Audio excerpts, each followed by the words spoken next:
కూడా అన్ఫిట్ చేసిండు, నడవనే వస్తలేదు, గుండెకు బైపాస్ సర్జరీ అయింది, బొగ్గుబాయిలో ఏం పని చేస్తాడు అంటే ఎంత అన్యాయంగా ఇలా కాంగ్రెస్ పార్టీ వ్యవహరిస్తుందో అడుగుతా ఉన్నా. ఈడున్న వివేక్ గారు ఆయన్నే కార్మిక మంత్రి, కార్మికులకు అన్యాయం అయితే నోరు విప్పని మీ ఎమ్మెల్యే వివేక్ గారు మాట్లాడొద్దాను. కార్మికులకు ఎందుకు మెడికల్ బోర్డు పెడతలేరు, కార్మికులకు ఎందుకు డిపెండెంట్ ఉద్యోగాలు ఇయ్యారో అడగద్దా? ఇవాళ కార్మికులకు అన్యాయం జరిగే విధంగా ఈ ఓబీ టెండర్ల స్కామ్ జరిగితే, డీజిల్ స్కామ్ జరిగితే, సోలార్ పవర్ స్కామ్ జరిగితే ఎందుకు వివేక్ గారు నోరు విప్పరు? మీకు వాటా ఉందా? మీరెందుకు మాట్లాడతలేరు? మీ నాన్నగారు కార్మిక మంత్రి, నువ్వు ఇలా కార్మికులకు మీ రేవంత్ రెడ్డి అన్యాయం చేస్తుంటే ఎందుకు మాట్లాడవు అని నేను అడుగుతా ఉన్నా. ఈ రకంగా ఇవాళ కాంగ్రెస్ పార్టీ సింగరేణిని ఆగం చేస్తా ఉంది. అందుకే ఇవాళ సిపిఐ నాయకులు, మా ఏఐటిసి నాయకులు బాగా ఆలోచించి ఈ సింగరేణిని కాపాడాలని, సింగరేణి అవినీతిని బయటకు తెచ్చి బీఆర్ఎస్ పోరాటం చేస్తే మేము కూడా గలం గలుపుతాం, సింగరేణిని కాపాడుకుంటామని బయలుదేరినారు.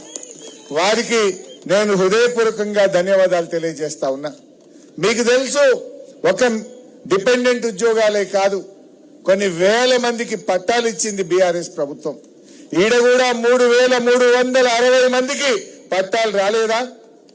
ఒక్కొక్కటి అప్పటికి 2 లక్షలు 3 లక్షలు ఉండే భూమి 30 లక్షలు 40 లక్షల విలువ అయిందా లేదా మీకు?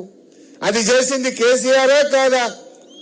మీరే ఆలోచించండి. బోనస్ 6,300 కోట్ల ప్రాఫిట్ వస్తే 3,000 కోట్లకే బోనస్ ఇస్తా అంటాడు. బోనస్ లో మోసం, పట్టాలు ఇయ్యరు, టెండర్లలో మోసం, చివరికి మెడికల్ ఇన్వాలిడేషన్ కూడా చెయ్యరు. ఇంకా బాధ కలిగేది ఏంటంటే, ఒకప్పుడు కార్మికులు అపోలోనో, మెడికేరో, యశోద హాస్పిటల్కి పోయి వైద్యం చేసుకునే సౌకర్యం ఉండే. కాంగ్రెస్ వచ్చినాక ఇప్పుడు వాటికి మొత్తం రద్దు చేసిండ్రు. ఓన్లీ నిమ్స్కే పోవాలన్నట్టుగా, నిమ్స్కు తప్ప కార్పొరేట్ ఆసుపత్రుల్లో కార్మికులకు అవకాశం లేకుండా చేసిండ్రు. ఈ రకంగా కుట్రలు జరుగుతా ఉన్నాయి.